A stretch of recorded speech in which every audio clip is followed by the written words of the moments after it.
புஸ்தகம் 35 இப்ப தேவனை நான் சஞ்சரிக்க விரும்புறேன், அப்ப நான் என்ன செய்யணும்?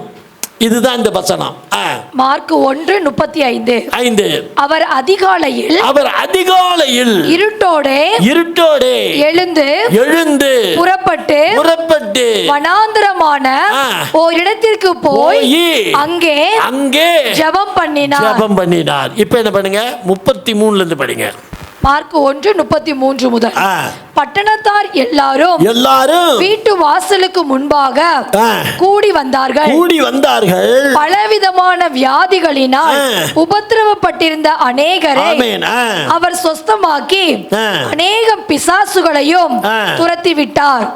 அந்த பிசாசுகள் தம்மை அறிந்திருந்தபடியால் அவைகள் பேசுகிறதற்கு அவர் இடம் கொடுக்கவில்லை. அவர் அதிகாலையில் இருட்டோடு எழுந்துகிறார். என்ன காரணம்? இன்னைக்கு நமக்கு டைம் இல்லை பிரதர். நைட் ஷிஃப்ட் செஞ்சுட்டு படுத்துட்டோம் பிரதர். அந்த வேலை இந்த வேலை, உடம்பெல்லாம் ரொம்ப டயர்டு பிரதர். ட்ரெயினில் வந்துட்டு இருந்தோம் பிரதர். அந்த ஏதாவது ஒரு காரணம் சொல்லி நாம் ஜெபிப்பதை தவற விடுகிறோம். இயேசு கிறிஸ்து வேதம் சொல்லுது, அங்கே திரளான கூட்டம் நின்றது. ஊழியத்தை செய்திருக்கிறார். எல்லா ஊழியத்தையும் செய்து பிசாசுகளை துரத்தி, சில சமயம் நானே சொல்லுவேன், ஒன்றும் இல்லை, இப்போ ஆந்திராவில் போயிட்டு எல்லாம் பேயும் பிசாசு ஓட்டையில் என் உடம்பு பலவீனமாயிடுச்சு. இங்கே வந்தோன்னே என்ன பண்ணதில்லை, உடனே என் மனைவிட்டு நீங்கள் கொஞ்சம் ஜெபம் பண்ணுனேன். அங்கே ஜெபம் பண்ணோன்னு நான் ரெடி ஆகிட்டேன். ஏதாவது ஒரு டயர்டு நமக்குள்ளே வந்துக்கிட்டே தான் இருக்குது ஜெபத்தடைக்கு. இயேசு கிறிஸ்து நிறைய ஊழியம் செய்தார். எல்லாம் முடிச்சு போட்டு வந்து தூங்கிருப்பார். எத்தனை மணிக்குன்னே தெரியாது. ஆனால் பாருங்க, அங்கே வேதம் சொல்லுது, அவர் அதிகாலையில் இருட்டோடு எழுந்து புறப்பட்டார். இருட்டோடனா என்ன மணி? அதிகாலைனா எத்தனை மணி? உங்களுக்கு 6 மணியா? Very good. 4 மணியா? இன்னைக்கு பைபிளை விட்டுடுங்க. உலக பிரகாரமாக என்ன சொல்கிறான்னா, அதிகாலை வேலைங்கிறது என்ன தெரியுங்களா? அதிகாலை வேலை என்பது உலகத்தின் கண்டுபிடிப்பில் என்ன சொல்கிறான்னா, அதுலேயும் பார்த்தீங்கன்னா நீங்கள் ஆதியாகமத்தில் போனீங்கன்னா அவர் சொல்கிறார்ல, பகலின் குளிர்ச்சியான வேலையில் ஆதாமோடு பேச போனாராம். ஒரு பூமியோட குளிர்ச்சியான வேலை என்ன தெரியுங்களா? இந்த உஷ்ணங்கள்லாம் அடங்கி, வாகன சத்தங்கள்லாம் அடங்கி, எல்லாம் அமைதியான ஒரு சூழ்நிலையில் இந்த மேக கதிர்கள் கீழே இறங்கி வருமாமா. அந்த அமைதியில் அவ்வளோ பெரிய அமைதியாக இருமாமா. இந்த அமைதியான நேரத்தில் தான் திருடனுக்கு முழிக்கிற வேலை. திருடன் எப்போ வந்தான்னு பாருங்க, 3 மணிக்கு கரெக்டாக வருவான். இந்த அமைதியான வேலை எப்போ வருதுன்னு பாருங்க, அந்த 3 மணி தான். இதுதான் அந்த உஷ்ணமெல்லாம் உடம்புல உஷ்ணம் போயிடும், பூமியோட உஷ்ணம் போயிடும், எல்லாம் போயிட்டு குளிர்ச்சியாக இருக்கும். நீங்கள் ஏசி போட்டு தூங்கிட்டு இருப்பீங்க, நீங்கள் ஒரு 24 வச்சுருப்பீங்க. ஆனால் திடீர்னு ஒரு 2 டிகிரி கூடுதலாக போயிடும். அதாவது 18 டிகிரி 20 டிகிரியாக மாறிடும். குளிர்ச்சி இன்னும் கொஞ்சம் அதிகமாகிடும். முழிச்சுட்டு உடனே நம்ம ஆஃப் பண்ணிடுவோம். அப்போ எது பகலின் குளிர்ச்சியால வேலைன்னா, எது அதிகாலைனா, எது இருட்டோடனா? 3 to 6, காலையில் 3லேருந்து 6 மணி. அப்போ எப்போ ஜெபிக்கணும்? அவர் எப்போ ஜெபித்தார்? இருட்டோடு எழுந்து புறப்பட்டுங்கிறாரு. இருட்டோடு எழுந்ததுன்னா 6 மணிக்குள்ளே ஜெபம் பண்ணலாம். உடனே 6 மணிக்கு எந்திரிச்சு ஜெபம் பண்ணக்கூடாது. 9 மணிக்கு சர்ச்சுன்னா 9 மணிக்கு வீட்டில் இருந்து புறப்படுவான். இந்த கல்யாணத்துக்கு பார்த்தீங்கன்னா சொல்லுவாங்க 10:30 மணிக்கு முகூர்த்தமாமா. வீட்டிலேருந்து எப்போ புறப்படுவான் தெரியுமா? 10:30 மணிக்கு புறப்படுவான். இதெல்லாம் ஒரு சாபக்கேடு மாதிரி வாழ்க்கையில். எனக்கு வேடிக்கையாக இருக்கும். மூர்த்த நேரம் எப்படின்னா 10:30 மணிக்கு தாலி கட்டுறாங்களாமா, 10:30 மணிக்கு வீட்டில் குளிச்சுட்டு புறப்படுவான். இப்போ நான் சொல்லிட்டேன் 3 to 6, உடனே 6 மணிக்கு எந்திரிச்சு ஜெபம் பண்ணுவேன். 6 மணிக்குள்ள ஜபத்தை முடிச்சிடணும். ஹலோ, ஒரு 1 hour ஜெபம் பண்ணிட்டு கூட நீங்கள் தூங்கலாம், தப்பில்லை. ஒரு 4 மணிக்கு எந்திரிங்க, ஒரு 5 மணிக்கு எந்திரிங்க. ஆனால் இருட்டோட. இன்னும் புறஜாதி பிள்ளைகள் என்ன தெரியுமா சொல்கிறாங்க? சூரியன் உதயத்துக்கு முன்பாக. இன்னும் சில பேர் என்ன தெரியுமா சொல்கிறாங்க ஞானிகள்? நீ காலையில் சூரியன் உன்னை பார்க்கக்கூடாது, நீ சூரியனுக்காக காத்திருக்கணும். அப்போ என்ன வேலை அது? பைபிளில் அவர் சொல்லிட்டார், இயேசு கிறிஸ்து அவர் இருட்டோடு எழுந்து புறப்பட்டு போனாராம். அப்போ தேவனோட சஞ்சரிக்க வேண்டுமானால் உன் வாழ்க்கை பிரகாசிக்க வேண்டுமானால் நீ அதிகாலையில் தேவனோட ஜெபம் பண்ணணும், அதிகாலை தேவனோட சஞ்சரிக்கணும், அதிகாலை ஒரு மணி நேரமாக கர்த்தரை மகிமைப்படுத்தணும். வேதத்தை வாசிங்க, கர்த்தரை துதிங்க, அவருடைய நாமத்தை மகிமைப்படுத்துங்க. அப்படியே கொஞ்சம் உங்களுடைய ஜெப விண்ணப்பத்தையும் வைங்க. அப்படியே கிடைச்சிட்டு தான் நன்றி சொல்லுங்க. அவருடைய பேசுகிற ஒரு அனுபவம். ஏனோக்கு, நோவா, மோசே, தாவீது எல்லாரும் அப்படிதான். ஏன்? இயேசு கிறிஸ்துவே அப்படிதான். அவர் தான் இருட்டோடு எழுது புறப்பட்டு போனார். அப்போ தேவனோட சஞ்சரித்து வாழ்க்கையில் ஒரு ஜெயத்தை பார்க்கணுன்னா கர்த்தரை நீங்கள் அதிகாலை பார்க்குற வேலையாக இருக்கணும். இது கிறிஸ்துவனுக்கு விழுந்த கலையாய கடமை. 5 மணிக்கு நீங்கள் 4 மணி 5 மணி இல்லைன்னா 5 to 6 செபிப்பது உங்களுடைய தலையாய கடமை. உன் வாழ்க்கையில் யாருக்கிட்டையும் போய் தலையை கொடுத்து ஜெபிக்கணும்னு நினைக்கிறியா? நீயே அப்படி செய்யக்கூடாது அப்படின்னு நினச்சின்னா நீ அதிகாலையில் தேவனை சந்திக்கணும். உன்னுடைய முதல் வேலை என்ன தெரியுமா? ஒரு நாள் துவங்கும் பொழுது நீ முதல்ல யாரோட பேசுனேங்கிறது தான் முக்கியம். சொல்கிறோம்ல நல்லவாயன் நாரவாயன், நீ அப்படி மனிதர்களோடு பேசக்கூடாது. நீ எழுந்த உடன் அப்படியே உட்கார்ந்துட்டு கர்த்தரோட பேசு. நீ பேசி வந்தியா, கர்த்தர் அந்த நாளின் திட்டங்களை உனக்கு அறிவிப்பார். இன்னைக்கு நீ என்ன செய்யணும், எங்கே போகணும், நீ அங்கே வைக்கிற விண்ணப்பத்திற்கு பதில். நம்ம எதுவுமே செய்ய மாட்டோம். கர்த்தர் எனக்கு என்ன செய்தார் பிரதர், அதனால தான் சபைக்கு வரவே எனக்கு பிடிக்கல, அதனால தான் ப்ரேயர் பண்ணவே எனக்கு பிடிக்கல. சார் சபைக்கு வருவாங்க சார், மனைவி விட்டு போட்டு வீட்டுக்கு போயிடுவாங்க. ஆண்கள் இங்கே பெண்களுக்கு மட்டும் விதிக்கப்பட்ட விதி அல்ல, ஆண்களுக்கு விதிக்கப்பட்ட விதி தான். அதிகாலையில் ஆணும் ஜெபிக்கணும், பெண்ணும் ஜெபிக்கணும். அவங்க வாய் வயிறு வேறங்கிறாங்கல்ல, அவங்க வாழ்க்கை பாதை தனி, இவங்க வாழ்க்கை பாதை தனி. 2 பேரும் ஜெபிக்கிற பிள்ளைகளாக இருக்கணும். ஆமேன் சொல்லுங்க. ஏசாயா புஸ்தகம் 50ஆம் அதிகாரம் 4ஆம் வசனம். ஏசாயா 50:4. இளைப்படைந்தவனுக்கு சமயத்திற்கு ஏற்ற வார்த்தை சொல்ல நான் அறியும்படிக்கு கர்த்தராகிய ஆண்டவர் எனக்கு கல்விமானின் நாவை தந்தருளினார். கல்விமானின் நாவை எனக்கு தந்தருளினார். காலைதோறும் நல்ல கவனிக்கணும், யார் வேடிக்கை பார்க்காதீங்க. காலைதோறும் என்னை எழுப்புகிறார். பாருங்க, நீ இன்னைக்கு உண்மை சொல்றேன், என்னுடைய அனுபவத்தை சொல்றேன். நீங்களா முயற்சி பண்ணி ஒரு வாரம் எந்திரிச்சு பாருங்க, ஆவியானவர் அடுத்த வாரத்தில் வந்து எழுப்பிடுவார். ஆட்டோமேட்டிக்காக வந்து எழுப்புவார். தொட்டி பிடிங்கிறத உணருவீங்க. நம்ம எதுவுமே செய்ய மாட்டோம், நாங்கள் வருவோம், ஏன்னா நாங்கள் கிறிஸ்டியன். சார் அவன் கிறிஸ்டியனே கிடையாது. யார் கிறிஸ்தவன்? தேவனோட சஞ்சரித்து பேச தெரிந்தவன் தான் கிறிஸ்தவன். நான் பீட்டர்னு வச்சுக்கிறதுனாலையோ டேவிட்னு வச்சுக்கிறதுனாலையோ கிறிஸ்தவன் கிடையாது. நீ முனின்னு வச்சுக்கிட்டு கூட 5 மணிக்கு ஆண்டவரோடு பேசிப்பார், கர்த்தர் அற்புதம் செய்வார்.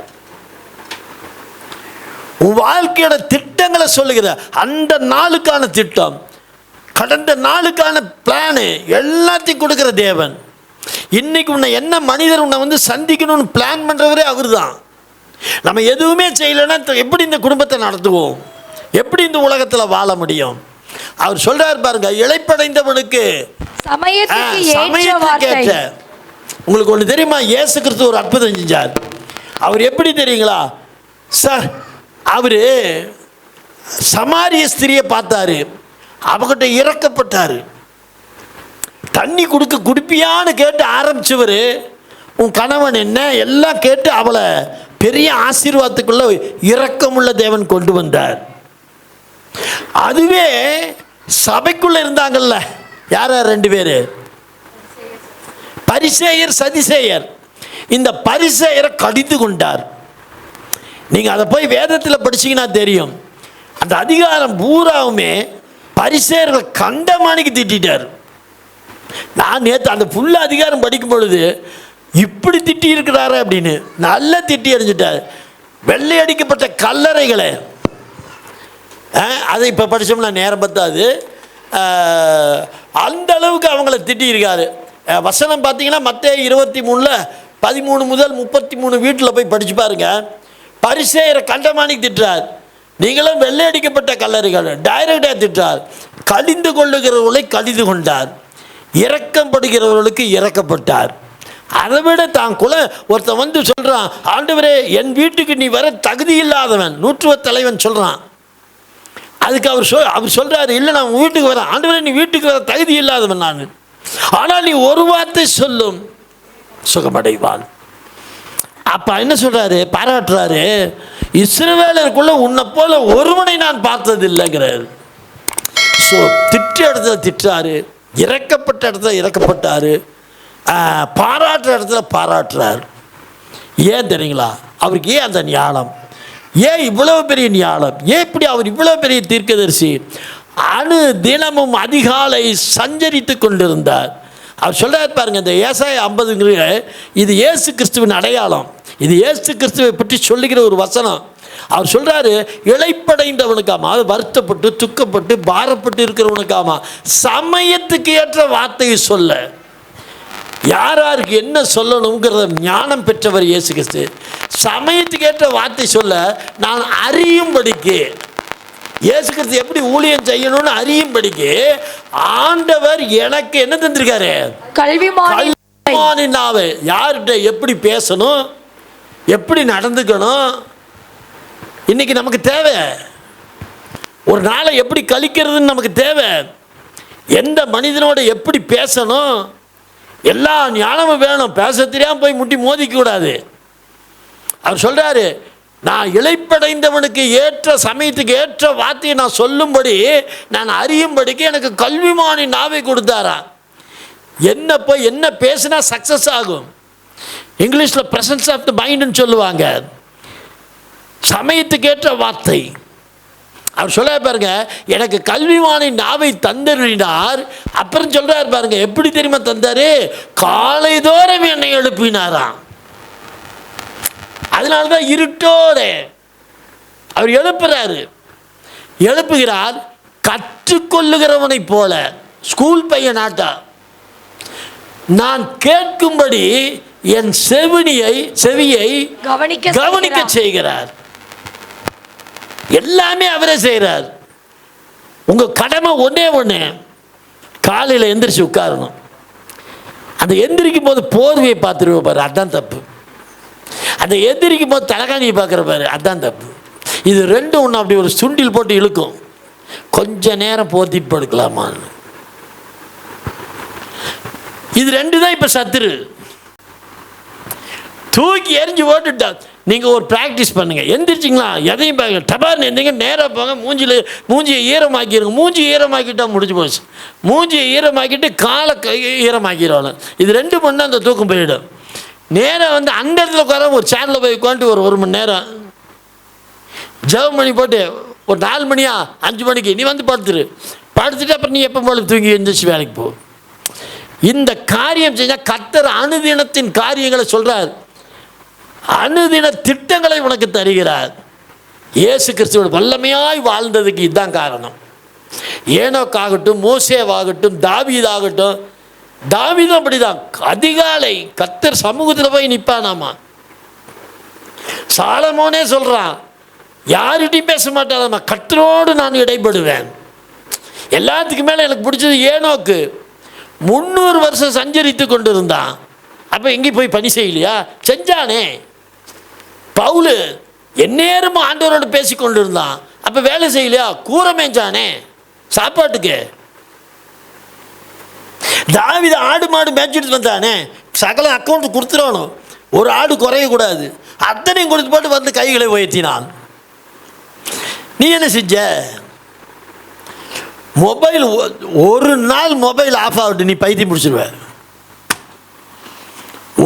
ஒரு மணி நேரம் மொபைல் ஒர்க் பண்ணலையா முடிஞ்ச, புருஷன் செத்தான், இல்லைன்னா மனைவி அவுட்டு.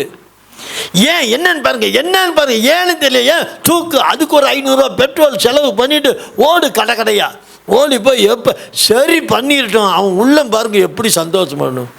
அந்த சந்தோஷம் தேவனுடைய சன்னிதானத்தில் உருவாகணும். ஒருத்தர் சொன்னார், ஒரு டாக்டர் பேசும்போது, ஒரு நாள் இல்லைன்னா ஒரு 2 நாள் உங்கள் மொபைலை எங்கேயாவது தூக்கி போட்டுருங்க. உங்கள் டிவியை ஆஃப் பண்ணிடுங்க. வேறு ஏதாவது மீடியா இருக்கான்னு பாருங்கள். அதையெல்லாம் தூரம் வச்சுருங்க. தனிமையில் உட்காருங்க. உங்களை பற்றி உங்களுக்கு தெரியும்னார். எப்படியா? பைத்தியம் முடிச்சிடும். பைத்தியம் முடிச்சிடும். ஏகப்பட்ட நேரம் உனக்கு அங்கே இருக்குது. ஒரு நாள் நீங்கள் உங்கள் மீடியாவை தூக்கி வச்சுருங்க. யார்ட்டையா கொடுத்துருங்க. ஏன்னா கை நோண்டிடும். அதனால் யார்ட்டையா கொடுத்துருங்க. டிவி ஆஃப் பண்ணிடுங்க. சைலண்ட்டாக ஒரு சேரில் உட்காருங்க. எவ்வளவு நேரம் இருக்குன்னு உங்களுக்கு தெரியும். 22 மணி நேரம் 20 மணி நேரம் உங்களுக்கு டைம் கிடைக்கும். நீங்கள் 1 மணி நேரம் தேவனோடு பேச முடியாது. அதான் சொன்னால 1 மணி நேரமாவது ஜெபிக்க கூடாதா? இப்போ எனக்கு கிடைச்ச நேரம்லாம் இப்படி மொபைல் குட்டி பிசாசு அதான் உன்னை சுண்டி எழுக்கும். இந்த ஃபேஸ்புக்கில் போயிடுவாங்க இந்த வாலிப பிள்ளைகள். அந்த ஃபேஸ்புக்கில் போய் என்ட்ரு ஆகிடுவாங்க உள்ள. அவ்வளோதான். சோறு தண்ணி ஒன்றும் கிடையாது. இதில் வேறு 2 கட்டை விரல் மந்திரம் கிட்டு கிட்டு கிட்டு கிட்டு கிட்டு கிட்டு கிட்டு கிட்டு கிட்டு கிட்டு கிட்டுன்னு அந்த பிள்ளைகளும் பசங்களும் கேளுங்க. அவங்கள்ட்ட ப்ரேயர் பண்ணி டைம் இல்லை ஆண்டி, ப்ரேயருக்கு இப்போ டைம் இல்லை. ஆனால் மொபைல் அடிப்பான் பாருங்க குடு குடு குடு குடு குடு குடு குடு குடுன்னு தூங்கி. இன்னும் சில பசங்களை நான் பார்த்துருக்கேன். தூக்க மப்பில் எந்திரிப்பான். அப்படிப்பா என்னடா நான் மொபைல் எடுத்து பார்த்து ஏதாவது மெசேஜ் வந்திருக்கான்னு பார்ப்பான். மெசேஜ் அப்போ தான் 5 மணிக்கு எந்திரிப்பான். பார்க்கலாம். என்ன வரும் தெரியுமா? கர்த்தர் உன்னை வாழாக்காமல் தலையாக்குவார். சோத்திரம். இன்றைக்கி 100 பேர் மெசேஜ் அனுப்பிச்சிட்டு இருக்கான் சார். அவனுக்கு அனுப்புனா அவனுக்கு தூக்கம் வராது. இந்த மெசேஜ் பார்த்து இவன் என்ன நினைக்கிறது தெரியுமா? கர்த்தரே என்னோடு பேசிட்டார், அப்புறம் நான் எதுக்கு படுத்துக்குவான். பிசாசு ஒன்று ஆஃப் பண்ணுற தந்திரமான வழி.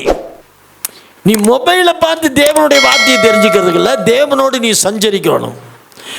உன் வாழ்க்கை சக்ஸஸ்ஃபுல்லாக மாறணும்னா, நீ எடுத்த காரியமெல்லாம் ஜெயமாய் மாறணும்னா, நீ ஒரு தனித்துவமான கலங்கரை விளக்கமாக மாறணும்னா, நீ தான் இந்த உலகத்தின் வெளிச்சமாக மாறணும்னா, நீ தான் இந்த உலகத்தின் உப்பாய் மாறணும்னா, நீ தேவனோடு அதிகாலை இருட்டோடு சஞ்சரித்து கொண்டிருக்கணும்.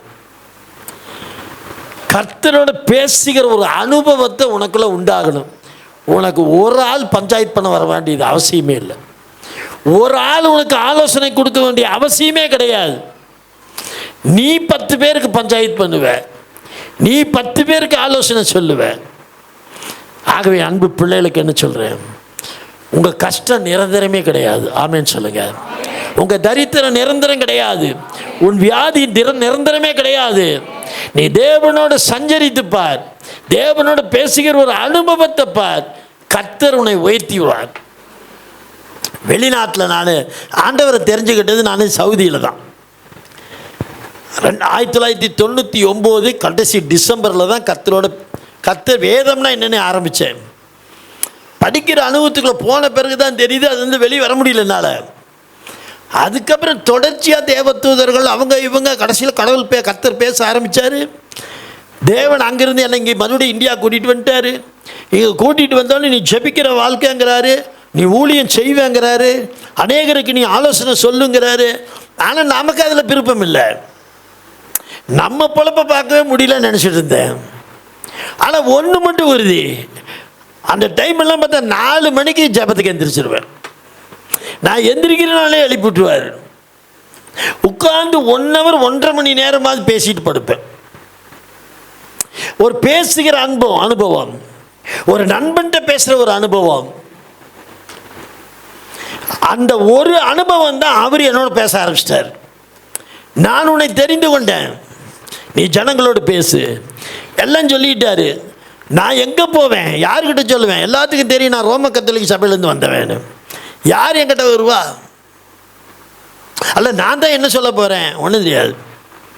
சரி ஆண்டவரேன்ட்டேன். ஆண்டவரேன்னு சொல்லிவிட்டு வெள்ளிக்கிழமையில் ஜபிக்கிறவன் நான் உட்காந்துட்டேன். தாஸ் என்று சென்னையில் இருக்கார், அப்போ கோயம்புத்தூர் இருந்தார். தாஸ் என்ற ஒரு சகோதரன் வந்தார். எங்கிட்ட பேசிகிட்டே இருந்தவர் திடீர்னு எங்கிட்ட ஜெபம் பண்ணுங்கன்ட்டார். நானும் சரி ஜெபம் தானே, நானும் ஜெபம் பண்ணிட்டேன். அதான் புது அனுபவங்கள். ஜெபம் பண்ணும்போது அவருக்கு சொன்ன விண்ணப்பத்துக்காக ஒரு தடவை ஜெபம் பண்ணிட்டேன். என் மனசுக்குள்ளே என்னென்னா, நம்மளெல்லாம் போய் ஜெபம் பண்ண ஒரு ஆள் கேட்குறாரு பார். போனவர் ஒரு வாரத்தில் வந்து சொல்கிறாரு, ஐயா அந்த காரியம் சக்ஸஸ் ஆகிடுச்சின்னாரு. சரி நல்லா இருங்க அண்ட அதில் ஆரம்பிச்சதுங்க. ஒவ்வொருத்தரையாக கூட்டிகிட்டு வந்தாருங்க, ஒவ்வொருத்தரையாக கூட்டிகிட்டு அந்த மனுஷன் மூலமே கிட்டத்தட்ட ஒரு 100கணக்கான மக்கள் எங்கிட்ட வந்துட்டாங்க. அதில் இருந்து திருப்பூருக்கு பரவிச்சு. திருப்பூருக்குள்ளேருந்து வர ஆரம்பிச்சிட்டாங்க ஒரு 10-50 பேத்துக்கு மேலே. அதில் ஒரு ஜோசப் சகோதரன் தான் என்னை கூட்டிகிட்டு வந்து திருப்பூரில் விட்டார். திருப்பூரில் பற்றிக்கிச்சு. இன்னைக்கு வரைக்கும் பேசிக்கிட்டு இருக்கிறேன். அதுக்கப்புறம் எங்கேயுமே ஃபெயிலியர் கிடையாது. ஏன்னா இந்த வேதத்தை எடுக்கிறதுக்கு முன்னாடி என் வாழ்க்கையில் என்ன செய்யணும், கடன் வாங்கி தான் செய்யணும். எப்போ பார்த்தாலும் ஹாஸ்பிட்டல் அட்மிட் ஆகிடுவேன். உடனே அதும்பாங்க இதும்பாங்க செலவுகள். நிம்மதியான ஒரு வாழ்க்கையே இல்லை. ஏதாவது ஒன்று துரத்திக்கிட்டே இருக்கும். ஆனால் தேவனோடு சஞ்சரிக்கிற அந்த அதிகாலை சஞ்சரிப்பு வந்த பிறகுதான் கர்த்தர் எல்லாவற்றையும் சக்ஸஸாக மாற்றினார். இப்போ நான் என்ன செய்யணும்னு தெரியாது, எது வேணா செய்வேன். நான் செய்வதெல்லாம் வாய்க்கும். என்கிட்ட எல்லாரும் சொன்னாங்க, உங்களுக்கு ஊறுகாய் பிஸ்னஸ்னா ஒரு ஜோசியக்காரன். தப்பா நினைக்கிறாங்க. அப்போ நான் ஜோசிக்காரன் பார்ப்பேன். ஒரு ஜோசிக்காரன் சொன்னால் அவங்களுக்கு ஊறுகாய் பிஸ்னஸ். இதை விட ஒருத்தன் சொன்னால் பஞ்சு பிஸ்னஸ்னா உடனே பஞ்சை தேடிட்டு அலைஞ்சேன். இதை விட சொன்னால் என்ன அப்படின்னா பஞ்சு பிஸ்னஸ்னார் ஒருத்தருன்னு. எந்த மாடையும் சொன்னான் உனக்கு இருப்பு பிஸ்னஸ்னா உடனே கம்பெனி வைக்க தேடி ஓடிட்டு இருந்தேன். இன்னொரு தினம் போனேன், ஊறுகாய் பிஸ்னஸ் கொடுக்குன்னா உடனே மாங்காய்லாம் வாங்க ஆரம்பிச்சிட்டோம். பைபிளை எடுத்த பிறகு உலக ஜோசியக்காரனை விட்டுட்டேன். நம்மளால் கேட்போன்ட்டு, ஆண்டவரே நான் என்ன செய்யணும்னு கேட்டேன். அவர் சங்கீத புஸ்தகத்தை எடுனார், 1ஆம் சங்கீதத்தை எடுனார். சொன்னார், நீ செய்வதெல்லாம் வாய்க்கு. கையை தட்டு, ஹல்லேலூயா. கரங்களை தட்டி கர்த்தரை மகிமைப்படுத்து. நீ செய்வதெல்லாம் வாய்க்கும். அதுக்கப்புறம் நீங்கள் நம்ப மாட்டீங்க. நான் சுவிசேஷ ஊழியம், கெமிக்கல் பிஸ்னஸ், அப்புறம் என்ன இண்டஸ்ட்ரியலு, அதுக்கப்புறம் கன்ஸ்ட்ரக்ஷனு, 4 பிஸ்னஸ் நான் பண்ணினேன். எதுவுமே எனக்கு சோட போகலை. எல்லாமே எனக்கு வருமானம் கொடுத்துச்சு. இது இல்லாமல் வெள்ளிக்கிழமை தேவனுடைய சமூகத்தில் நான் உட்காந்துருப்பேன். என் அன்பு பிள்ளைகளுக்கு சொல்கிறேன், நீ என்ன வேலை வேணால் செஞ்சுக்கோ, ஆனால் ஒன்று ரகசியம் கற்றுக்கோ. இது ரகசியம். ஆண்டவர் சொல்கிறார், அதிகாலை இருட்டோடு எழுந்து. அப்போ உன் ஜெபம் எங்கே தெரியுங்களா ஆரம்பிக்கணும்? இருட்டோட. பெண்ணாக இருந்தாலும் சரி, ஆணாக இருந்தாலும் சரி, நீ ஒரு 4 மணிக்கு எந்திரி. என்னுடைய ஐடியா சொல்லித்தரேன். கிச்சு கிச்சு கிச்சுன்னு ஒரு 5 மணி மட்டும் ஜெபம் பண்ணி போட்டு படுத்து தூங்கு. அப்புறம் நீ ஒரு 7 மணிக்கு எந்திரிச்சு போ. வேலை முடிஞ்சது. அன்னைக்கு பூரா நீ சக்ஸஸ் பார்ப்ப. அல்லேலூயா, அல்லேலூயா. அடுத்தது 2வதாக தேவனோட சஞ்சரிக்கணும்னா என்ன அர்த்தம்? முதல்ல அதிகாலையில் அவரோட சமூகத்தில் அமர்ந்திருக்கிறது தான் அவருடைய சஞ்சரிப்பு. 2வது அவர் என்ன சொல்கிறாரு? அவர் அதிகாலையே இருட்டோடு எழுந்து புறப்பட்டு வனாந்தரமான ஒரு இடத்துக்கு போய். அது என்ன சார் வனாந்தரம்? இந்த வனாந்தரம் எப்படி அப்படின்னா, அது வனாந்தரத்தில் ஒரு இதுக்கு போய் அங்கே ஜெபம் பண்ணினாரா. வனாந்தரம்னா என்ன? மனிதர்களே இல்லாத ஒரு இடம். அதிக மனிதர் நடமாட்டமே இருக்காது. எப்போவாது எவனா போய் சிக்கிக்கிட்டாதான் உண்டு. அந்த மாதிரி ஒரு வனாந்தரமான ஒரு இடத்துல. அப்படின்னா என்னன்றீங்களா? 2வதாக சொல்கிறாரு, அதிகாலையில் சந்திக்கணுமாமா, அது ஒரு சஞ்சரிப்பு. 2வது சொல்கிறாரு, தனித்து நின்று ஜெபம். ஏன்னா வனாந்தரில் யாரும் இருக்க மாட்டாங்க, நீ மட்டும்தான் இருக்கணும். நீங்கள் சொல்லலாம், பிரதர் எனக்கு ஒரே ரூம் தான் இருக்குது பிரதர், அதில் தான் கிச்சனு, அதில் தான் பெட்ரூமு, நான் என்ன பண்ணுறது பிரதர்? அவர் சொல்ல, தனித்து நின்று. உன் டிஸ்டர்ப் யாருக்கு இருக்கக்கூடாது, யாருடைய டிஸ்டர்ப் இருக்கக்கூடாது. இப்போ எங்கள் வீட்லேயே நான் ஜெபம் பண்ணும்போது பார்த்தீங்கன்னா திடீர்னு மிக்ஸி ஓட்டிடுவாங்க, திடீர்னு அந்த பேசுகிற ஃபோன் சத்தம்லாம் வந்துடும். பயங்கர டிஸ்டர்பாக இருக்கும் எனக்கு. அப்போ தான் வெளிப்பாடு தரிசனம் வந்துக்கிட்டு இருக்கும். உடனே என்ன பண்ண, கொஞ்சம் நிறுத்திடுவேன். இப்போ நான் ஒரு தந்திரம் கண்டுபிடிச்சிட்டேன். மத்தியானம் இவங்க எல்லா வேலையும் முடிச்சு கொஞ்சம் நேரம் ரெஸ்ட் எடுப்பாங்க. அந்த ரெஸ்ட் எடுக்கிற நேரம் எனக்கு நிசப்தமாக இருக்கும். டப்புன்னு தியானம் பண்ணுறது எல்லாம் ஆரம்பிச்சிடுவேன். இப்போ கொஞ்சம் இந்த டேப்லெட் எடுக்கிறதுனால இந்த அதிகாலை என்ன பண்ணுவேன், எந்திரிச்சு போக முடியாது. ஆனால் டப்புன்னு அங்கேயே பெட்லேயே படுத்த வாக்கிலேயே ஒரு ஜெபத்தை ஆரம்பிச்சிருவேன். இதெல்லாம் வயோதிகம், நீங்களும் ஆரம்பிக்காது கூடாது. நீங்கள் இளைஞர்கள் எந்திரிச்சு போய் தேவனுடைய தனித்து ஒரு இடத்துல உட்காருங்க. அவருக்கென்று ஒரு பரிசுத்த ஸ்தலத்தை வைங்க. வெறும் ஒரு ரூம் தானா, டோன்ட் பாதர். அதில் ஒரு மூளையை கர்த்தருக்குன்னு ஒதுக்கிடு. அங்கே நீ ஜெபிச்சு பாரு. உன் குழந்தைங்க உடம்பு சரியில்லையா, நீ ஜெபித்த இடத்துல படுக்க வைங்க, 1 மணி நேரத்தில் சரியாயிடும். ஏன்னா உன் ஜெபம் அந்த இடத்துல ஒரு வல்லமையை கொண்டு வருது. அல்லேலூயா. ஸோ நீங்கள் தனித்து இருக்கணும். தனித்து இருப்பதை கர்த்தர் சொல்கிறார். சரி பிரதர், நான் அதிகாலை ஜெபத்தில் போகிறேன், நான் தனித்து இருக்கிறேன், எல்லாம் ரைட்டு, என்ன பெனிஃபிட்டு? என்ன பெனிஃபிட்டு? கர்த்தர் சொல்கிறாரு. ஆதியாகமம் புஸ்தகம் 24:63 வாசிக்க கேட்போம். வேகமா. ஆதியாகமம் 24:63. ஆதியாகமம் 24:63. ஈசாக்கு சாயங்கால வேளையிலே, அதை எப்படி படிக்கணும்? சாயும் காலம். அதாவது ஒரு தினம் என்ன ஆகுது, சாஞ்சு போகுது, இறங்குது சூரியன். அதனால தான் அதுக்கு பேர் சாயங்காலம், சாயுங்காலம். வேளையிலே தியானம் பண்ண. என்ன பண்ண? தியானம் பண்ண. அப்போ அவரு காலையில் இருட்டோட, ஈசாக்கு மாலையில். அப்போ காலை மாலை உங்கள் ஜெப வேலை இருப்பது அவசியம். தியானம் பண்ண வெளியிலே போயிருந்து தன் கண்களை விடுங்க. இந்த வெளியிலேங்கிற இடம் என்ன தெரியுங்களா? வயல் வெளின்னு சொல்லுவாங்க தெரியுங்களா? வயல் வெளி. இந்த வயல் வெளிங்கிறது என்ன தெரியுமா? ஒரு ஊர் எடுத்துட்டிங்கன்னா, ஒரு நகரம். இப்போ நம்ம திருப்பூர், இது ஒரு பட்டணம். இந்த பட்டணம் ஒரு பக்கம் இருக்கும், இன்னும் கொஞ்சம் தூரம் அப்படியே இந்த பக்கம் என்ன ஊர், இது இந்த பக்கம் இருக்குது. இது எங்கே இருக்குது? இது என்ன ஊர்? இது என்ன? தாராபுரமா? தாராபுரம் ரோடு. அப்படியே போயிட்டே இருங்க பார்க்கலாம், டப்புன்னு வயல்னு ஒன்று வந்துடும். முதல்ல நகரம் இருக்கும், அப்புறம் என்ன இருக்குங்க, வயல் இருக்கும். இந்த 2 இடமும் டிஸ்டர்பு. நகரத்தில் கார் சத்தம், அந்த சத்தம். இது வயலில் பார்த்தீங்கன்னா வேலை செய்கிறவங்க இருப்பாங்க, இங்கே மக்கள் இருப்பாங்க. அடுத்தது ஒன்று இருக்குன்னு தெரியுங்களா? வெளி. வயல் வெளி. இந்த வெளி என்ன தெரியுமா? ஒரு சின்ன காட்டு பகுதி. அங்கே ஆளும் வேலை செய்யாது, ஒன்றும் செய்யாது. சொல்லி பொறுக்கிறவங்க வேணால் போவாங்க, எப்போவாவது வருவாங்க. அதான் வெளி. இப்போ அந்த வெளிங்கிறது என்னமோ ஆள் நடமாட்டம் இல்லாத ஒரு இடம், அதான் வயல் வெளி. இப்போ அவர் வேதம் சொல்லுது பாருங்க, அவன் தியானம் பண்ணும்படி. இல்லை வாங்க, வசந்துக்கு வாங்க. ஈசாக்கு அவன் தியானம் பண்ண வெளியிலே போயிருந்து, நீங்க தமிழ்ல மொழிபெயர்ப்பு இருக்கு, ஆனா அவங்க தியானம் பண்றான் வெளியில. he is meditating. போயிருந்து தன் கண்களை ஏறெடுத்து பார்த்தபோது ஒட்டகங்கள் வர கண்டான். சரி, அடுத்த வசனம். ரெபேக்காலும் தன் கண்களை ஏறெடுத்து ஈசாக்கை கண்டபோது. சார், எப்போ ஒரு பெண் வரா பார்த்தீங்களா, அது ஒரு கிஃப்ட் சார், அது ஒரு கிஃப்ட். யாக்கோபு 1:17. நன்மையான எந்த ஈவும் பூரணமான எந்த வரமும் பரத்திலிருந்து ஜோதிகளின் பிதாவிடத்திலிருந்து, ஆமா, பரத்திலிருந்து உண்டாகி ஜோதிகளின் பிதாவிடத்திலிருந்து இறங்கி வருகிறது. சொல்லுங்க, இப்படி கையை உயர்த்துங்க.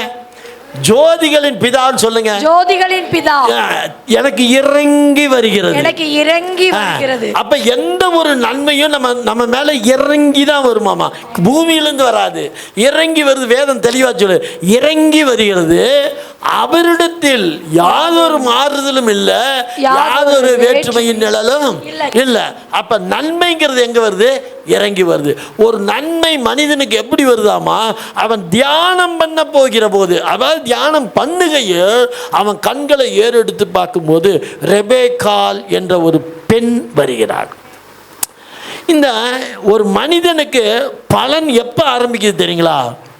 வேதத்திலேயே ஆதியாகமம் புஸ்தகத்தில் எடுத்துட்டிங்கன்னா கூட முதல் அவனுக்கு அவன் அந்த ஏவாளை திருப்தி பண்ண விஷயம் எது தெரியுமா? ஒரு பெண், ஒரு மனைவி, ஒரு ஏற்ற துணை. இது வந்த பிறகுதான் பாருங்க அவனுக்குன்னு ஒரு வாழ்க்கை ஆரம்பிச்சது.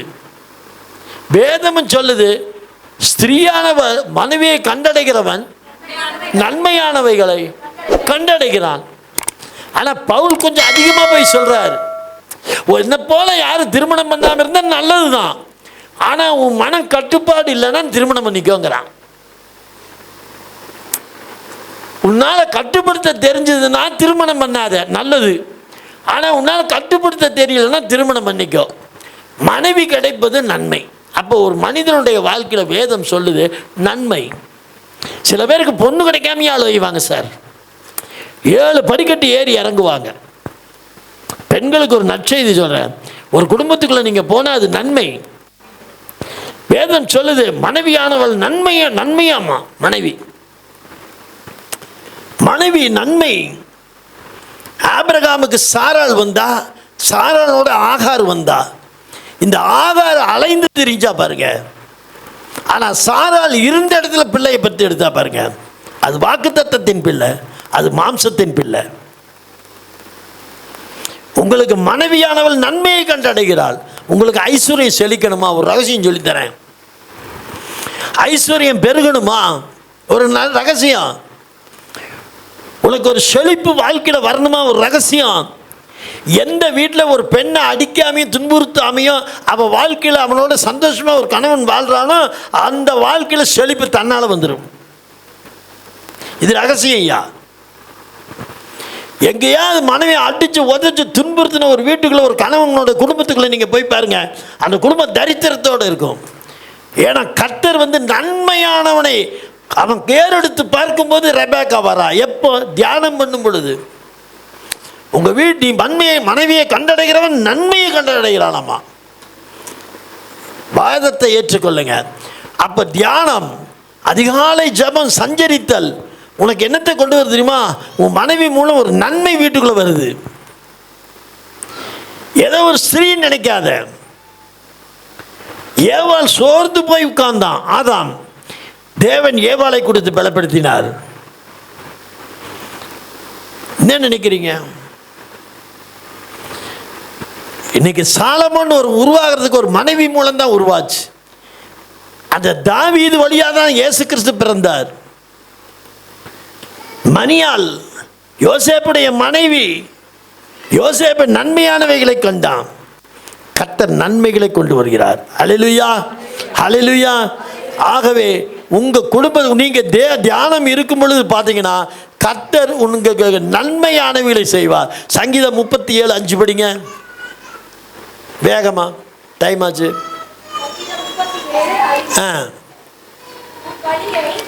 கர்த்தருக்கு ஒப்புவித்து அவர் மேல் நம்பிக்கையாயிரு, அவரே காரியத்தை வாய்க்க பண்ணுவார். அல்லேலூயா சொல்லுங்க பார்க்கலாம். அல்லேலூயா, அல்லேலூயா. ரெண்டாவது சொல்லு பாருங்க, ஆண்டவர் இன்னொன்று செய்வார், ஒரு குறித்த இடத்தை வைப்பார். ஸ்தலம் என்பது மிகவும் முக்கியம். தேவன் குறித்து வைத்து வைப்பாராமா. ஆபிரகாம் சொல்றாரு, உன் குமாரனை அழைத்து கொண்டு மோரியா மலைக்கு அப்படிங்கிற நான் குறித்த இடத்துல பாரு. எங்க வருது? ஆதியாகமம் 22:2 சொல்லுவார் பாருங்க. ஆதியாகமம் 22:2.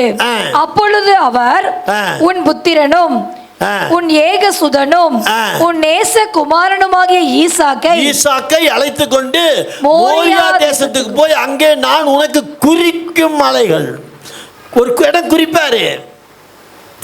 இன்னும் நிறைய பேருக்கு டைம் இல்லை. 2 நாளாகமத்தில் 1ஆம் அதிகாரத்தில் வரும் குறித்து, மத்தேயு 28:14 குறித்து, சங்கீதத்தில் வருது ஒரு குறித்த இடம். அப்படின்னா என்ன? ஜெபம் பண்ணுவதுக்கு ஒரு இடத்த வீட்டுக்குள்ளே நீங்கள் ஆயத்தம் பண்ணுங்க. நீங்கள் பெரிய பங்களாவில் இருக்கணும்னு அவசியம் இல்லை. ஒரு குறிப்பிட்ட ஸ்தலத்தை நீங்கள் முஸ்லீம் பார்த்தீங்கன்னா தெரியும், 5 மணிக்கு பள்ளிவாசல் போகாத எந்த முஸ்லீம் இருக்கான்? 95 பேர்த்த விட்டுருங்க, 95% 5 மணிக்கு பள்ளிவாசல் போகிற முஸ்லீமுடைய தலையில் எழுதப்பட்டது. அவன் எத்தனை மணிக்கு படுத்தாலும் சரி அந்த 5 மணிக்கு பள்ளிவாசலுக்குள்ளே ஓடிடுவான். அதனால தான் அவங்க எழுப்பி விட்ற ஒரு அலாரம் அல்லாஹ் பண்ணோடனே ஒட்டியாந்துருவான் பாருங்க. எல்லா பையனும் வீட்டுக்குள்ளே ஓடிவான், ஈசல் மாதிரி வந்துடுவான். இது அவனுக்கு மட்டும் இட்ட கட்டளையா? இல்லை, இருட்டோடு எழுந்துங்கிறார் உங்களுக்கும் எனக்கும். செய்கிறோமா? நம்ம புரட்டை விட்டு காற்று போக தூங்கிட்டு இருக்கிறோம். தேவனுடைய கண்கள் அலாவி திரிகிறது. யாராவது என்னை நேசிக்கிறவன் உண்டோ என்று அவருடைய கண்கள் அலாவி திரிகிறது. நம்ம நல்லா தூக்கிட்டு இருப்போம். அப்போ தான் 5 மணிக்கு வந்து ஸ்பெயின் பார்த்துட்டு உட்காந்துருப்பாங்க. ஏன் இந்த தரித்திரம் வந்தது? தூக்கம்தான். அதனால தான் பேதுருவெல்லாம் தூங்கும்போது அவர் கேட்குறாரு, 1 மணி நேரமாவது எனக்காக விழித்திருக்க மாட்டா. அப்போ தூக்கம் அவருக்கு பிடிக்காத ஒரு காரியம். அது அதிகாலை தூங்குறது அவருக்கு பிடிக்காத ஒரு காரியம். மனிதனுக்கு ஓய்வு தேவை. ஹல்லேலூயா. ஆனாலும் பாருங்க அவன் தூங்குறான். எரேமியா 33:3 படிங்க வேகமா, சீக்கிரம் முடிச்சிடலாம். 3 என்னை நோக்கி கூப்பிடு, என்னை நோக்கி கூப்பிடு, அப்பொழுது நான் உனக்கு உத்தரவு கொடுத்து நீ அறியாததும் உனக்கு எட்டாததுமான பெரிய காரியங்களை, சின்ன காரியம்லாம் இல்ல, பெரிய காரியங்களை அறிவிப்பேன். சார், அவர் உங்களை ஆசாரியனாகவும் ராஜாவும் வைத்திருக்கிறார். இந்த உலக ஜனங்கள் உன்னை ஆலோசனை கேட்கணும். உலக ஜனங்கள் உன்னை தேடி தான் வரணும். நீ வசிக்கிற தெருவில் நீ காலி பண்ண அவங்க அழுகணும், போயிடாதீங்க இந்த இடத்த விட்டுன்னு. நாங்கள் 10 நாள் இருப்போம்னு நினச்சிட்டு எல்லாம் எங்கள் எதிர்பார்த்துட்டாங்க ஆந்திராவில். நாங்கள் இன்னைக்கு மத்தியானம் போய் இறங்குறோம், நாளைக்கு சாயந்தரம் ட்ரெயின் ஏறிட்டோம். எத்தனை பேர் வருத்தப்பட்டாங்க தெரியுங்களா? இப்படி நீங்கள் பண்ணியிருக்கக்கூடாது சார். ஏன் நீங்கள் உடனே புக் பண்ணீங்க? நீங்கள் இருப்பீங்களே, நாங்கள் எல்லாம் வெயிட் பண்ணிகிட்டு இருந்தோம். நாங்கள் என்ன பண்ண முடியும்? டிக்கெட் கிடைக்கல. ஞாயிற்றுக்கிழமை எனக்கு சபை வந்துடும், அதனால் கிடைச்ச டிக்கெட்டை புக் பண்ணிட்டோம். உன்னை தேடும் ஜனங்கள். வேதம் தெளிவாக சொல்லுது, உன் வாயிலே வேத வசனத்தை இந்த ஜனங்கள் தேடுவார்களாமா. இவர் ஒரு வசனம் பேச மாட்டாரான்னு. எனக்கு மட்டும் இல்லை, உனக்கும் தான். என் அன்பு ஜனங்கள், உங்கள் பாடுகள் துக்கங்கள் நிரந்தரம் அல்ல, அது உங்களுக்காக வைக்கப்பட்டதும் அல்ல. கர்த்தர் ஒரே ஒரு காரியத்தை தான் கேட்காரு, ஒரே ஒரு காரியத்தை. என்னோடு நீ பேசுவியா? என்னை தேடுவியா? என்னோட உட்காந்து நீ சகஜமாக பேச முடியுமா? மோசேட்ட சொல்றார், ஒரு நண்பன்கிட்ட பேசின மாதிரி பேசினாராமா. ஆதாம்கிட்ட தோல்ல கை போட்டுட்டு பேசிட்டு போறாரு. மோசேவோடு முகமுகமாய் பேசுறார். தாவீதின் இருதயத்துக்கு ஏற்றவேன்னு பேசுறார். உங்கள்கிட்ட ஒன்னே ஒண்ணுதான் எதிர்பார்க்கிறார், என்னோட பேசுவியா? என்னோட பேசுவியா? அதிகாலை அவரோட பேசுகிறதா பேச்சு. ஹல்லேலூயா சொல்லுங்க. ஹல்லேலூயா.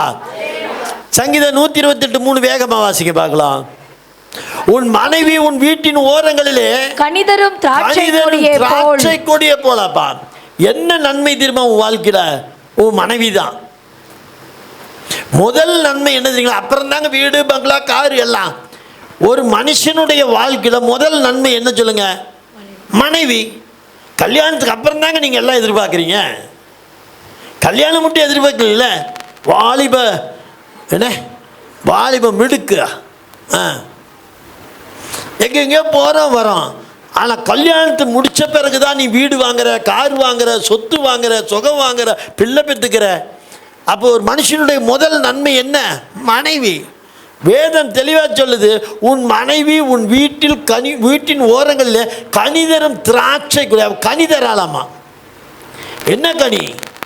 அன்பு, சாந்தம், சமாதானம், இச்சை அடக்கம், பொறுமை, சாந்த குணம் என்ற 9 கனிகளை உடையதாக இருக்கும். உங்கள் மனைவிகளை நேசிங்க, கர்த்தர் பெரிய காரியங்களை செய்வார். அல்லேலூயா. அவருடைய ஆவியின் கனிகளினாலே உங்களை நிரப்புவார்.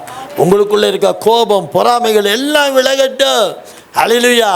இன்னும் யோவான் 15:5 சொல்றார், நான் திராட்சை கொடி, நீங்கள் கொடிகள். நான் இல்லாமல் உங்களால் ஒன்றுமே செய்ய முடியாது. யோவான் 15:5 தெளிவாக சொல்றாரு, என்னோட நீ பேசாமல் உன்னால் ஒன்றும் செய்ய முடியாது. அப்படி உன்னால் செய்ய முடியும்னு நினச்சிங்கன்னா பாடுகளோடு தான் செஞ்சிட்ருப்ப, துக்கத்தோடு செஞ்சிட்ருப்ப, பலவீனத்தோடு செஞ்சிட்ருப்ப. என்னோட இடைப்படுங்க. சமீபத்தில் நான் ஒரு வாரத்துக்கு முன்னாடி எனக்கும் ஒரு சில துக்கங்கள் வந்தது. ரொம்ப துக்கம் பாரமாக இருந்தேன். நான் உடனே உட்காந்து ஜெபம் பண்ண ஆரம்பிச்சிட்டேன். ஆண்டவரே, ஏன் இந்த துக்கம் உங்கள் ஊழியத்தை கெடுக்குதுன்னு சொல்லி தேவையாக பேசுகிறேன். ஏதோ ஒரு சூழ்நிலையை மாற்றி கீட்டி பார்த்தீங்கன்னா கர்த்தர் என்ன சமாதானத்தில் கொண்டு விட்டார். நான் செஞ்சேனா? இல்லை, அவர் செய்தது தான். ஹல்லேலூயா, ஹல்லேலூயா. ஆகவே ஏனோக்கு செஞ்சான், அவன் செஞ்சான். சில பேர் சொல்லுவாங்க ரஜினி மாதிரி இருக்கணும்பாங்க. ரஜினி மாதிரி இருக்கிறது அப்புறம் இருக்கட்டும், ரஜினி எப்படி மேலே வந்தாங்கிற பாதையை பாருங்க. மலரை ரசிக்க தெரிந்தவனுக்கு அது மலர்ந்த விதத்தை ரசிக்க தெரியல.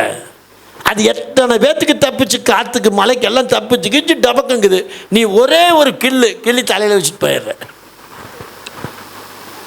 அது வெளியே மலர்ந்து வருவது எவ்வளோ பாடுபட்டிருக்கும் பாருங்க. அதான் நான் சொல்லுவேன், லவ்வுக்கு லைக்குக்கு வித்தியாசம் தெரியுமா? லவ்னா என்ன, லைக்குனா என்ன வித்தியாசம் தெரியுமா? ஒரு பொண்ணு வந்தால் ரோஜாப்பூ இருக்குது, ஐ லைக் இட் அப்படின்னு பிச்சா தலையில் வச்சு போயிட்டா. இன்னொரு பிள்ளை வந்தா ஐ லவ் இட்னு கொஞ்சம் தண்ணி ஊற்றிட்டு போனாலாமா? எது பெஸ்ட்டு? புரிஞ்சுதா? லைக் எப்பவுமே அப்படிதான், வேணா பிடிக்க போகிற தூக்கி வச்சு போயிட. லவ் அப்படி இல்லை. ஹல்லேலூயா. ஸோ உங்கள் தேவனை அதிகாலையில் தேடுங்க. தேவனோடு 3 விஷயத்தை நம்ம பேசியிருக்கோம். அதிகாலை தேவனை தேடணும், தேவனோட நீங்கள் சொல்லுங்கள் தனிமையாக இருக்க பழகணும், அப்புறம் ஒவ்வொரு நாளும் தேவனோட சஞ்சரிக்கணும். என்றைக்கோ ஒரு நாள் பிரதர் போன வருஷம் செஞ்சான், இந்த வேலையெல்லாம் ஆகாது. போன தடவைலாம் பிரதர், முதலெல்லாம் பிரதர் நான் 5 மணிக்கு, முதலெல்லாம் பிரதர் நான் 3 மணி. ஆனால் முதல்ல விடு, இப்போ சொல்லு. இப்போ 8 மணிக்கு பொண்டாட்டி வந்து காப்பி போட்டு, புருஷன் காப்பி போட்டு தான் பொண்டாட்டி எழுந்திரிக்கிறாங்க. நிறைய வீட்டில் ஒரு சகோதரியோட பேசிட்டு இருக்கோம், சொன்னாங்க நான் எத்தனை மணிக்குமா எந்திரிப்பேன்? நான் 8, 9 ஆயிரம்க்குள். அப்படின்னா வெரி குட், ரொம்ப நேரத்தில் எந்திரிக்கீங்க அப்படின்னு. அப்போ ஒரு டீ காப்பி கூட தேவையில்லை, அது அவர் போட்டு கொடுத்த பிறகு தான் நான் எந்திரிப்பேன். அப்போ அவர் எத்தனை மணிக்கு எந்திரிப்பார் அது தெரியல, ஆனால் அவர் தான் காப்பி போடுவார், டீ போடுவார். அவர் கொண்டு வந்து தான் எழுப்பி விட்டு இந்த டீ குடித்தப்போ தான் அம்மனி அப்படியே மெதுவாக ப்ரெஷ் பண்ணி விளங்கிடும், குடும்பம் விளங்கிடும். ஆகவே நான் அன்பு பிள்ளைகளை நான் சொல்கிறேன், நீங்கள் அப்படி சஞ்சரிக்கும் போது உங்களை அவர் வழி நடத்துவார், அவர் குடும்பத்தை ஆசீர்வதிப்பார், ஊழியத்தை உயர்த்துவார், உங்கள் நோக்கங்கள் நிறைவேறும். இந்த பலிபீடத்தில் சத்தியம் அடித்து நான் சொல்கிறேன், என்னுடைய அபிஷேகத்தில் உங்களுக்கு சொல்கிறேன், இந்த நீங்கள் அனுபவத்துக்குள்ளே நீங்கள் வந்து பாருங்கள். இருட்டோடு எழுந்து தேவனோட தனிமையில் நீங்கள் சஞ்சரித்து பாருங்க, உங்கள் வாழ்க்கை தரம் மாறலன்னா நீ என்னடான்னு கேடு. என்ன கேட்காத, எனக்கு மாறிடுச்சு, நீயே கேட்டுக்கு கண்ணாடியில் பார்த்து. ஹல்லேலூயா. ஆகவே இறுதி செய்தி வசனமாக, கடைசி வசனமாக மீகா புஸ்தகம் 6ஆம் அதிகாரம் 8ஆம் வசனத்தை படித்து நாம் நிறைவு செய்வோம். 8. மனுஷனே நன்மை இன்னதென்று, மனுஷனே நன்மை இன்னதென்று அவர் உனக்கு அறிவித்திருக்கிறார். பாருங்க, நன்மை இன்னதென்று அறிவித்திருக்கிறார். அறிவிச்சுனா இல்லையா? எது நன்மை? உன் வீட்டோரும் கனிதரும் மனைவி. நீ தேவனோட சஞ்சரிப்பதனால நல்லா தெரிஞ்சுங்க, மனைவி அமைதெல்லாம் இறைவன் கொடுத்த வரம். அப்புறம் இன்னொன்று சொல்கிறாங்களே, என்ன இன்னொன்று சொல்லுவாங்களே, திருமணம் என்பது பரலோகத்தில் நிச்சயிக்கப்படுதாமா. ஆனால் இங்கே பார்த்தா விட்டுட்டு ஓடிடுறான், குடிச்சு போட்டு அடிக்கிறான். அப்புறம் எப்படி பரலோகத்தில் நிறைவு பண்ணுது? அப்புறம் எப்படி? அவன் சொல்ல வந்தது என்ன தெரியுமா? பரலோகத்தில் ஏன் நிர்ணயிக்கிறாதுமா, நீ பரலோகத்தின் தேவனோட சஞ்சரிச்சின்னா உனக்கு நன்மையான ஈவு வருவாமா. ரெபேக்கால் வந்துடுவா. ஐசக் பிறகு ரெபேக்கால் வந்தாச்சு. அவன் ஜெபத்தில் இருக்கும் பொழுது என்ன விஜய், ஜெபத்தில் இருக்கும் பொழுது நன்மையான ஒன்று வரும். நம்மளோட வந்து இணையரா பார்த்தீங்களா ஒரு மனைவி, அதாங்க நன்மை. இப்போ பெண்ணும் ஜெபிக்கணும், யாரோட போய் இணையணும்னு. ஆணும் ஜெபிக்கணும், யார் வந்து என்கிட்ட இணையணும்னு. அவன் சொல்லுங்க, சும்மா உட்காந்துருக்காத. ஐயா, இந்த +2 படிக்கிறவங்க மேலே எனக்கு ஒரு ஆதகம் உண்டு, இந்த 9th படிக்கிறவங்க மேலே எனக்கு ஒரு ஆதகம் உண்டு, +2 முடிச்சு காலேஜ் முடிச்சு திருமணம் காத்திர பிள்ளைக்கு மேலே எனக்கு ஆதகம் உண்டு. இந்த 3 பாருங்க அவங்க வாழ்க்கையோட திசையவே மாற்றி விட்டுரும். 9 மாற்றி விட்டுரும், 12லையும் மாற்றி விட்டுரும். காலேஜ் முடிச்சு கல்யாணத்தில் வரும்போது நீ ஏனோ தானோன்னு வீட்டில் சேன்னு உட்காந்துருப்ப. வருவான் பாரு ஒருத்தன், எல்லாம் போய் பேசிட்டு வருவான். வருவா பாரு ஒருத்தி, வரும்போது 10 வருவா, இவனை 2 வாங்குவா. ஒரு பொம்பளை கேட்டாலாமா, ஏமாம்மா பரலோகத்துக்கு போனா புருஷனுக்கு மனைவி யாருன்னு தெரியாதாம்மா, மனைவிக்கு புருஷன் யாருன்னு தெரியுமா? அப்படியாம்மா, அதாம்மா பரலோகம் நானாம்மா. அங்கேயும் போய் நீ யாருன்னு தெரிஞ்சுட்டாம்மா, அதாம்மா பரலோகம்.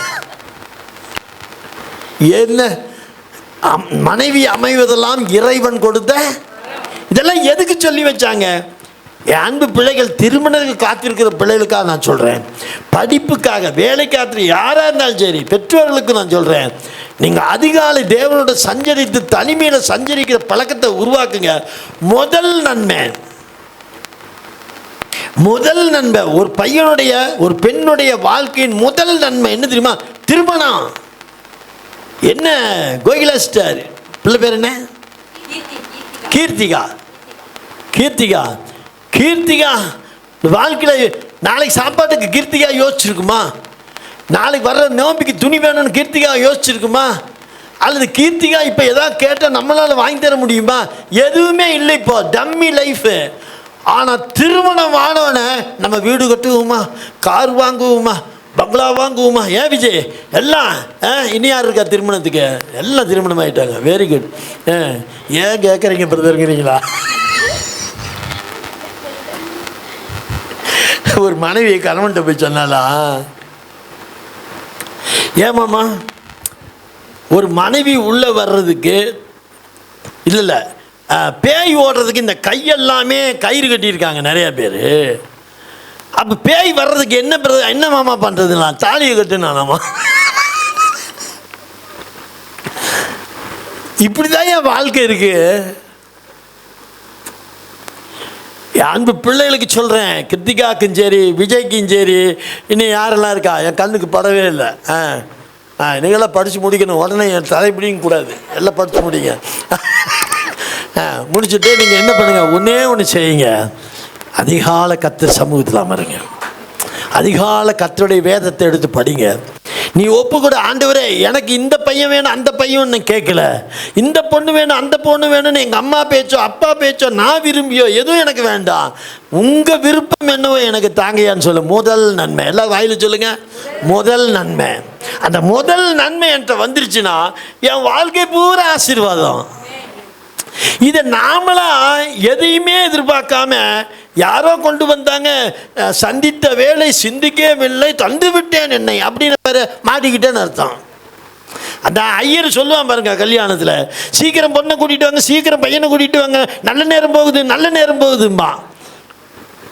அப்போ கட்டி முடிச்ச பிறகு நல்ல நேரம் போயிடுச்சு, கெட்ட நேரம் வந்து. கிறிஸ்துவ பிள்ளைகளுக்கு தேவையா? அவசியமே இல்லை. நீங்கள் தேவ சமூகத்தில் டெய்லி ஜபிக்கிற பிள்ளைகளாக பாருங்க, அதிகாலை கர்த்தரோட தியானத்தில் இருங்க. உங்கள் வாழ்க்கையில் முதல் நன்மை மனைவி. ஆமீன் சொல்லுங்கள். முதல் நன்மை மனைவி. சரி பிரதர் அமைஞ்சிருச்சு, ஏதோ மாற்றிக்க ட்ரை பண்ணலாம், அந்த வேலையில் ஆகாது. எக்ஸ்சேஞ்ச் ஆஃபர் என்ன கண்ணு, எக்ஸ்சேஞ்ச் ஆஃபர், அந்த வேலையில் ஆகாது. இனி அவ்வளோதான், அதான் மாட்டியாச்சு. ஆகவே உங்கள் வாழ்க்கை, உங்கள் எதிர்காலம், உங்கள் தொழில், உங்கள் குடும்பம் எல்லாம் பிரகாசமாக இருக்கணும்னா நீங்கள் செய்ய வேண்டிய ஒரே ஒரு வேலை தான், ஜாஸ்திலாம் இல்லை. அதை மீகா 2 எடுத்துட்டீங்களா? பாருங்க, மனுஷனே நன்மை இன்னதென்று அவர் உனக்கு அறிவித்திருக்கிறார். அறிவிச்சுனா இல்லையா? எது நன்மை உங்கள் வாழ்க்கையில்? மனைவி. பாருங்க, சட்டத்தை காண இந்த பக்கம் சொல்லி அவளுக்கு தலைக்கு ஏறிக்கும். ஏன் பிரதர் இந்த நேரம் பார்த்து சொல்லுங்க, நீங்கள் சொன்னீங்கன்னா அவங்க நன்மையாக மாறிடுவாங்க. ஏன் மனைவி எனக்கு ஆசீர்வாதம், அவள் நன்மையாக என்னிடத்தில் வந்தா. சொல்லுங்க உங்கள் மனைவிகள் அவ்வளோதான், நன்மையாக மாறிடுவாங்க. சில பேருடைய கல்லாடுவாங்க, நீங்கள் சொன்னாலும் திருந்த மாட்டா பிரதர். தங்கராஜ்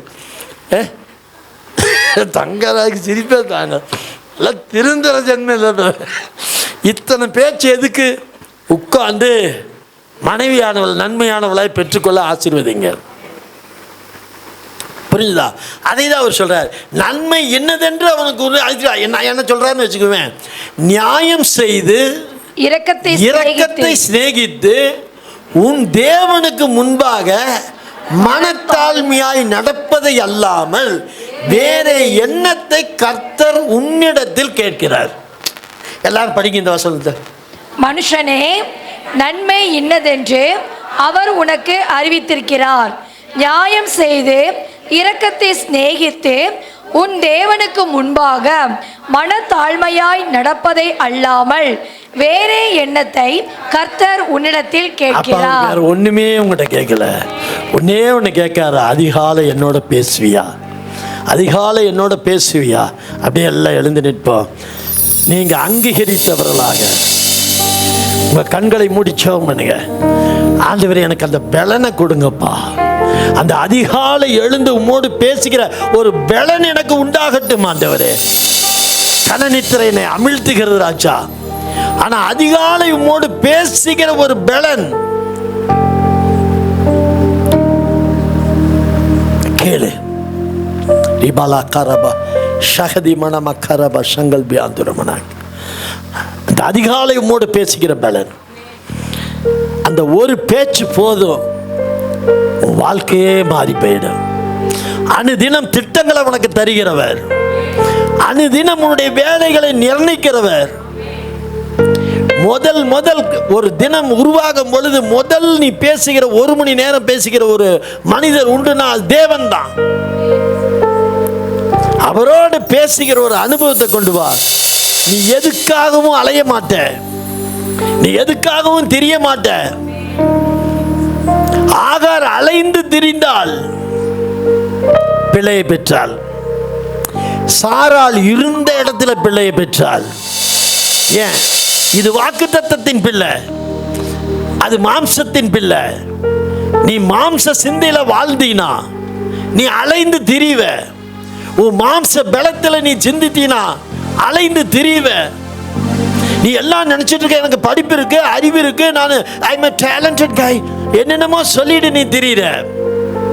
அதெல்லாம் உனக்கு காரியத்தை வாய்க்க பண்ணாது. கர்த்தருடைய வாக்குத்தத்தத்தை பெற்றுக்கொண்டு கர்த்தருடைய ஆசீர்வாதத்தை வாழ்க்கையை நடத்தி பாரு. அநேகர் உன்னை காணும்படி உன்னை கால்களுக்கு முன்பாக நிற்பாங்க, உன்னை பார்க்க துடிப்பாங்க, உன்னோட பேச துடிப்பாங்க. பரலோகம் உனக்காக நிச்சயிக்கப்பட்டு இருக்கிறது. இயேசுவின் நாமத்தில் இவர்களை நான் வாழ்த்தி ஆசீர்வதிக்கிறேன். எங்கள் நல்ல பிதாவே.